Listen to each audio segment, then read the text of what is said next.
இந்த நாளின் தலைப்பாக counsel of God stands. Counsel of God stands. தேவனுடைய ஆலோசனை நிற்கும். இதற்கு மூலவசனமாக நீதிமொழிகள் 19ஆம் அதிகாரம் 21ஆம் வசனம் சொல்கிறது, மனுஷனுடைய இதயத்தின் எண்ணங்கள் அநேகம், ஆனாலும் கர்த்தருடைய யோசனையை நிலை நிற்கும். ஆங்கிலத்தில் there are many devices of a man's heart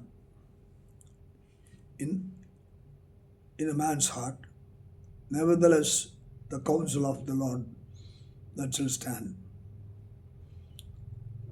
மனிதனுடைய எண்ணங்கள் பல நோக்கத்துக்குள்ளாய், பல நோக்கங்களின் பார்வையில் நமக்கு வருகிறது. Multiple thoughts. அதன் மூலமாக செயல்படும்போது அது எது சரி எது தவறு என்று சொல்லி நாம் கணிப்பதற்குரிய ஞானம் நம்மிடத்தில் இல்லை. நம்முடைய தேவனுடைய பெயர் ஆலோசனை கர்த்தர்.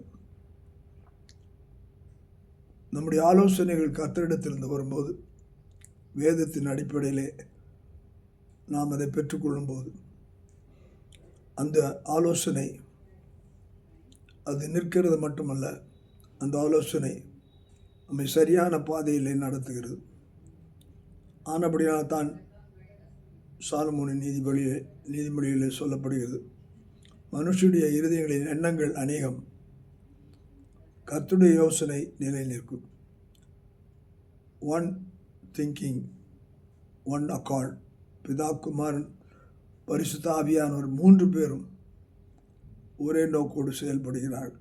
பிதா செய்ய வேண்டியதை குமாரன் செய்து முடித்து, பரிசுத்த ஆவியானவர் அவர் நிலை நிற்கிறவர்களாய் நமக்குள்ளாய் தங்க அவருடைய ஆலோசனைக்கு நம்மை ஒப்பு கொடுப்போம்.